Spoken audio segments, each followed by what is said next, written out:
ఓం నమః శివాయ. ఓం నమో నారాయణాయ. ఓం శ్రీ స్వర్ణాకర్షణ కాళభైరవాయ నమో నమః. ఓం శ్రీ నరదృష్టి నివారణ కాళభైరవాయ నమో నమః. ఓం గణానాం త్వా గణపతిం అవామహే కవిం కవేనాపవస్రవస్తవం జ్యేష్ఠరాజం బ్రహ్మణస్వత ఆనశృణ్వన్నోతభిస్సీదసాదనగం శ్రీ మహాగణాధిపతయే నమః. ద్వాదశ రాశిలో గ్రహ గమనాన్ని ఒకసారి వీక్షింపచేద్దాం. మేషరాశిలో గురు సంచార స్థితి, కన్యరాశిలో కేతు భగవాను సంచార స్థితి, కుంభరాశిలో శనిచర స్వామివారు స్వక్షేత్ర సంచార స్థితి, మీనరాశిలో రాహు సంచార స్థితితో ద్వాదశ రాశిలో గ్రహ గమనాలు ఈ విధంగా ఉన్నాయి. శ్రీ క్రోధినామ సంవత్సరంలో కుంభరాశి వారికి ఎలా ఉండబోతుందో ఈ వీడియోలో సవివరంగా సంపూర్ణంగా తెలుసుకుందాం. కుంభరాశిలో ఏ నక్షత్రాలు వస్తాయనగా ధనిష్ఠా నక్షత్రంలోని 3వ పాదం, 4వ పాదం, శతభిష నక్షత్రంలోని 4 పాదాలు, పూర్వాభాద్ర నక్షత్రంలోని 1, 2, 3 పాదములు కలిపితే కుంభరాశి. కుంభరాశి యొక్క అధిపతి శని భగవానుడు. వీరు ఈ సంవత్సరం ఆదాయ వ్యయాన్ని మనం పరిశీలించినట్లయితే ఆదాయం 14, వ్యయం 14. అంటే ఎంతైతే అవసరాలు ఉన్నాయో అంతే ధనం వీళ్ళు సంపాదించబోతున్నారు. శ్రమకు తగ్గ ఫలితం వీరి సొంతం కాబోతుంది. స్థిరాస్తులు, చరాస్తులు వీరి సొంతం కాబోతున్నాయి. అలాగే రాజ్యపూజ్య మారు, అవమానం 1.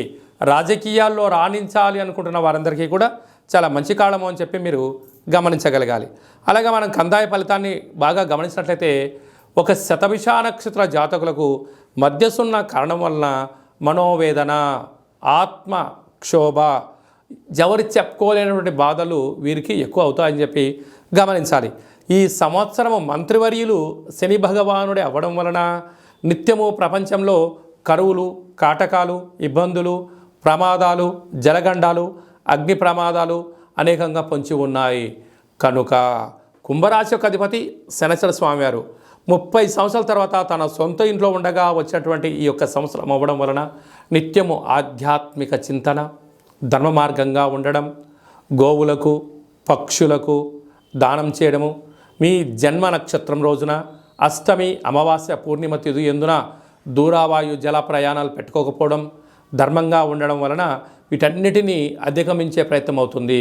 కనుక స్వర్ణాకర్షణ కాళభైరవ స్వామి యొక్క స్మరణ, స్వర్ణాకర్షణ కాళభైరవ స్వామి యొక్క కూష్మాండ దీపము, స్వర్ణాకర్షణ కాళభైరవ స్వామి ఆనంద దీపము, స్వర్ణాకర్షణ కాళభైరవ స్వామి యొక్క ముగ్గును ఇంటి ముందర పెట్టుకోవడం వలన మీరు ఐశ్వర్యం ఆకర్షించడం, దరిద్రం పారదోలడం, ఆనందం మీ సొంతం అవుతుందని చెప్పి గమనించాలి. సాఫ్ట్వేర్ ఉద్యోగస్తులు, హార్డ్వేర్ ఉద్యోగస్తులు, సినిమాలు, యూట్యూబ్లు, వాట్సాప్లు, ఫేస్బుక్లు నడిపించే వారందరికీ, సాంస్కృతిక కార్యక్రమాల వారికి, వ్యవసాయ సోదరీమణులకు చాలా మంచి కాలము అని చెప్పి గమనించాలి. ఈ క్రోధినామ సంవత్సరంలో అందరికీ శుభం, జయం, లాభం జరగాలని కోరుకుంటూ ఆశీర్వచనం. ఓం రాజాదిరాజాయ ప్రసహ్య సాహినే నమో వయం వై శ్రవణాయ కుర్మహే సమే కామాన్ కామకామాయ మహ్యం కామేశ్వరో వై శ్రవణో యదదాతు కుబేరాయ వై శ్రవణాయ మహారాజాయ నమః. శతమానం భవతి శతాయు పురుష సతేంద్రియ ఆయుష్యేవేంద్రియే ప్రతిష్టతి ధనం ధాన్యం బహుపుత్రలాభం శత సంవత్సరం దీర్ఘమాయు. సర్వే జనా సుఖినో భవంతు, లోకా సమస్తా సుఖినో భవంతు. సర్వం శ్రీ కాళభైరవ దేవతార్పణమస్తు.